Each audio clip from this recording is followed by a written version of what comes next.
तो सभी भाइयों को जय श्री राधे जय श्री कृष्णा। दोस्तों आज का प्रसंग बहुत ही मार्मिक एवं ज्ञानवर्धक है। दोस्तों आज का प्रसंग है कि अपने शत्रु से सावधान कैसे रहें। तो दोस्तों वीडियो शुरू करने से पहले मेरा आपसे अनुरोध है, यदि आपने अभी तक हमारा चैनल सब्सक्राइब नहीं किया है तो आप प्लीज़ चैनल को अभी सब्सक्राइब कर लें, क्योंकि आपका एक सब्सक्राइब हमारे लिए बहुत ही महत्व रखता है। तो आ जाइए दोस्तों प्रसंग की तरफ गौर करते हैं। देखिए दोस्तों, काम्पिल नगर में ब्रह्मदत्त नाम के एक राजा राज्य करते थे और उनके राजमहल में एक पूजनी नाम की चिड़िया निवास करती थी। दोस्तों वो चिड़िया पक्षियों के साथ साथ प्राणियों की बोली को भी समझती थी तथा त्रियग योनि में उत्पन्न होने पर भी सर्वज्ञ एवं संपूर्ण तत्वों को जानने वाली भी थी। दोस्तों एक दिन उस पूजनी चिड़िया ने उस राजमहल में एक सुंदर से बच्चे को जन्म दिया। दोस्तों वो पूजनी चिड़िया का जो बच्चा था वो बहुत ही बड़ा तेजस्वी था। इधर दोस्तों क्या होता है कि जिस दिन पूजनी चिड़िया ने अपने बच्चे को जन्म दिया उस दिन ही राजा की रानी की कोख से भी एक सुंदर से पुत्र का जन्म हुआ। दोस्तों वो पूजनी चिड़िया काफ़ी समय से राजमहल में रहती थी, इसी वजह से वह जितना प्यार अपने बच्चे से करती थी उतना ही प्यार वो राजा के उस राजकुमार से भी करती थी। दोस्तों जब वो चिड़िया अपने बच्चे के लिए फल लेकर के आती थी तो साथ में 2 फल लेके आती थी। एक फल अपने बच्चे को देती थी और दूसरा फल राजा के उस बच्चे जो राजकुमार था उसको देती थी। अब दोस्तों ध्यान रहे कि पूजनी चिड़िया के द्वारा जो लाया हुआ फल होता था वो अमृत के समान स्वादिष्ट और बल तथा तेज की वृद्धि करने वाला होता था। दोस्तों जब वो फल चिड़िया के बच्चे के साथ साथ वो राजकुमार भी खाता था तो धीरे धीरे करके वो राजकुमार हष्ट पुष्ट हो गया। दोस्तों एक दिन क्या होता है कि वो पूजनी चिड़िया राजकुमार के बच्चे से इतना प्यार करती थी कि एक दिन उसने उस राजकुमार को अपनी गोद में बिठा लिया। अब दोस्तों वो पूजनी चिड़िया अपने बच्चे को और राजा के बच्चे को साथ साथ खिलाती है। दोस्तों एक दिन क्या होता है कि वो पूजनी चिड़िया फल लेने के लिए बाहर चली जाती है और वो राजकुमार जो था वो चिड़िया के बच्चे के साथ खेलने लगता है। लेकिन दोस्तों वो राजकुमार उस चिड़िया के बच्चे को एक सुनसान स्थान पर ले जा करके मार देता है। जैसे ही वो चिड़िया वापस आती है फल लेकर के उसकी गोदी में जा कर के बैठ जाता है। इधर दोस्तों जैसे ही उस पूजनी चिड़िया ने अपने बच्चे को मरा हुआ देखा तो एकदम से उसके आंसू निकलने लगे और वो क्रोध में आ गई। अब दोस्तों वो पूजनी चिड़िया कहने लगी, जो साथ ही पैदा हुआ और साथ ही पाला पोसा गया हो, साथ ही भोजन करता हो और शरण में आकर रहता हो, ऐसा व्यक्ति का वध करने से उपयुक्त 3 प्रकार का पातक लगता है। ऐसा कहकर के पूजनी ने अपने दोनों पंजों से राजकुमार की दोनों आंखें फोड़ डाली।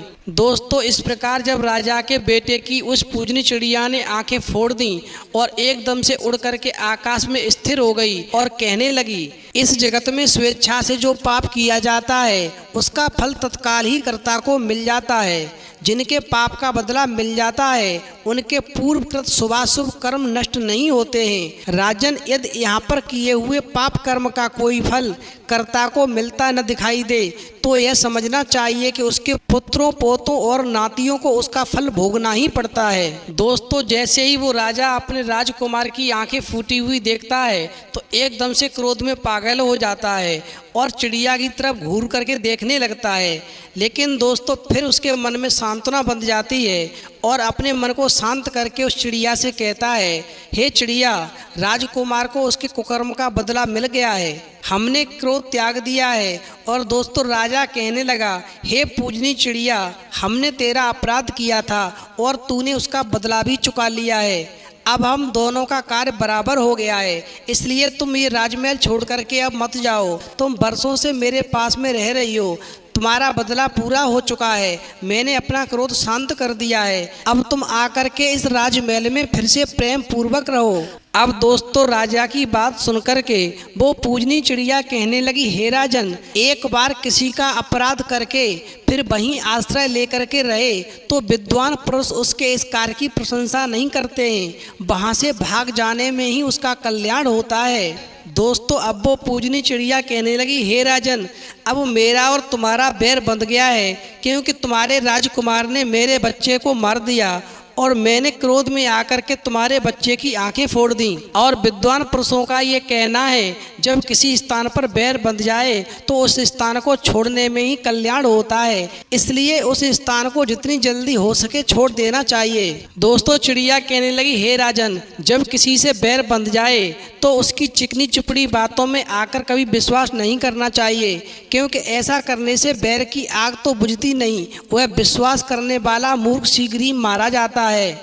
उनका वह बैरभाव पुत्रों और पौत्रों तक को पीड़ा देता है। पुत्रों और पौत्रों का विनाश हो जाने पर परलोक में भी वह साथ नहीं छोड़ता है।